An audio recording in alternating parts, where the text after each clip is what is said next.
ప్రతిపక్ష హోదా కూడా దక్కని వైసీపీకి ఎటు చూసినా ప్రతికూల వాతావరణమే కనిపిస్తోంది. వైసీపీకి జాతీయ స్థాయిలో ఏ కూటమి మద్దతు లేదు. రాష్ట్రంలోనూ జగన్ పార్టీ ఒంటరి పోరాటం చేయాల్సి వస్తోంది. ప్రస్తుతం తిరుమల లడ్డు వివాదంలో చిక్కుకుని విలవిల్లాడుతున్న ఆ పార్టీకి ఎవ్వరి మద్దతు లభించడం లేదు. కాస్తో కూస్తో సిపిఎం ఒక్కటే వైసీపీకి ఊరటనిచ్చేలా పాజిటివ్ వాయిస్ వినిపిస్తోంది. ఆ క్రమంలో కామ్రేడ్స్తో కలిసి నడిస్తే బెటర్ అని ఆ పార్టీ నేతలు కూడా అభిప్రాయపడుతున్నారట. మరి తనకి తానే మోనార్క్లా ఫీల్ అయ్యే జగన్ సిపిఎంకు దగ్గరయ్యే ప్రయత్నం చేస్తారా? సింహం సింగిల్ గానే వస్తుందని డైలాగులు చెప్పే మాజీ సీఎం పొత్తులకు సిద్ధమవుతారా?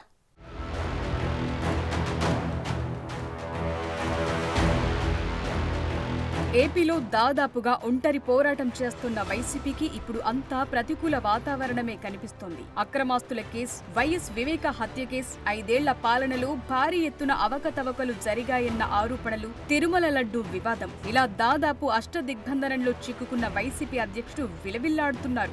ఏ ఒక్క పార్టీ వైసీపీకి అండగా నిలబడటం లేదు. సొంత పార్టీ వారే జగన్ పై నమ్మకం లేక పార్టీ వదిలిపోతున్నారు. ఆ క్రమంలో ప్రతిపక్ష హోదా కూడా దక్కకుండా 11 స్థానాలకు పరిమితమైన జగన్ పార్టీకి అధికారంలో ఉన్న కూటమి ప్రభుత్వం చుక్కలు చూపిస్తోంది.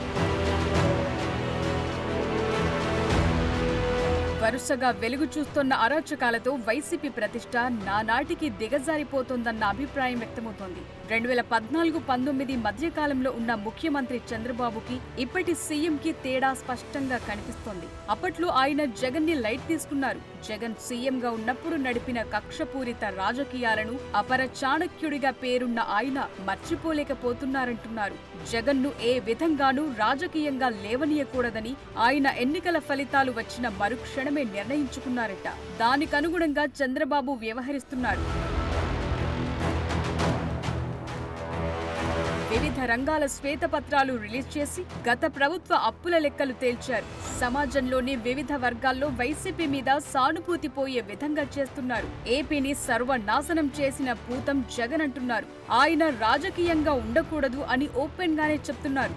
ఇక శ్రీవారి లడ్డు ప్రసాదంలో కల్తీ జరిగిందన్న వివాదం వైసీపీని ఉక్కిరి బిక్కిరి చేస్తోంది.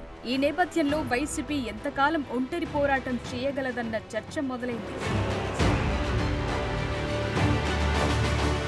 వైసీపీకి మద్దతుగా నిలిచే పార్టీలు ఏ ఒక్కటీ లేవు.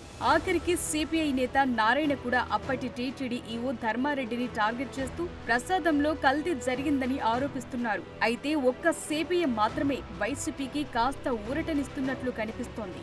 లడ్డు వివాదంతో సిపిఎం కూటమి నేతల మీద ఫైర్ అవుతోంది. తప్పు జరిగితే విచారణ జరిపించాలని, దాన్ని రాజకీయంగా వాడుకోవటమేంటని విమర్శిస్తోంది. లడ్డూల పేరుతో రాజకీయం సరికాదని CPM polit bureau member B V రాఘవులు అన్నారు. విజయవాడలోని ఏచూరి సీతారాం సంస్మరణ కార్యక్రమంలో ఆయన మాట్లాడుతూ కల్తీ జరిగినట్లు రుజువైతే బాధ్యులపై చర్యలు తీసుకోవాలని సూచించారు. ఆ అంశాన్ని కులం, మతం వంటి వాటికి ఆపాదించి లౌకిక తత్వాన్ని దెబ్బతీయకూడదని రాఘవులు వ్యాఖ్యానించారు. రాఘవులు వ్యాఖ్యలు వైసీపీకి కష్టకాలంలో ఒకంత ఊరటనిచ్చాయంటున్నారు. వైసీపీ నేతలు కూటముల సంగతి పక్కన పెట్టి ఏపీలో పోరాటాలు గట్టిగా చేయాలంటే కమ్యూనిస్టులతో కలిసి ముందుకు పోవాలని గద్దె దిగినప్పటి నుంచే జగన్ కు చెప్తున్నారట. గతం ఎలా ఉన్నా ఇప్పుడు జగన్ కు కూడా వాస్తవాలు బోధపడుతున్నాయట. హిందూ సెంటిమెంట్ తమకు వ్యతిరేకంగా మారుతుండడంతో ఏపీలో లౌకికవాదాన్ని గట్టిగా వినిపించే సిపిఎంతో కలిసి నడిస్తే కాస్తైనా కలిసి వస్తుందని వైసీపీ నేతలు అభిప్రాయపడుతున్నారు. కామ్రేడ్స్ తో కలిస్తే భవిష్యత్తులో ఇండియా కూటమిలో చేరటానికి కూడా అవకాశాలు మెరుగవుతాయంటున్నారు. మరి ఎవరి సలహాలు స్వీకరించని జగన్ నిర్ణయం ఎలా ఉంటుందో చూడాలి.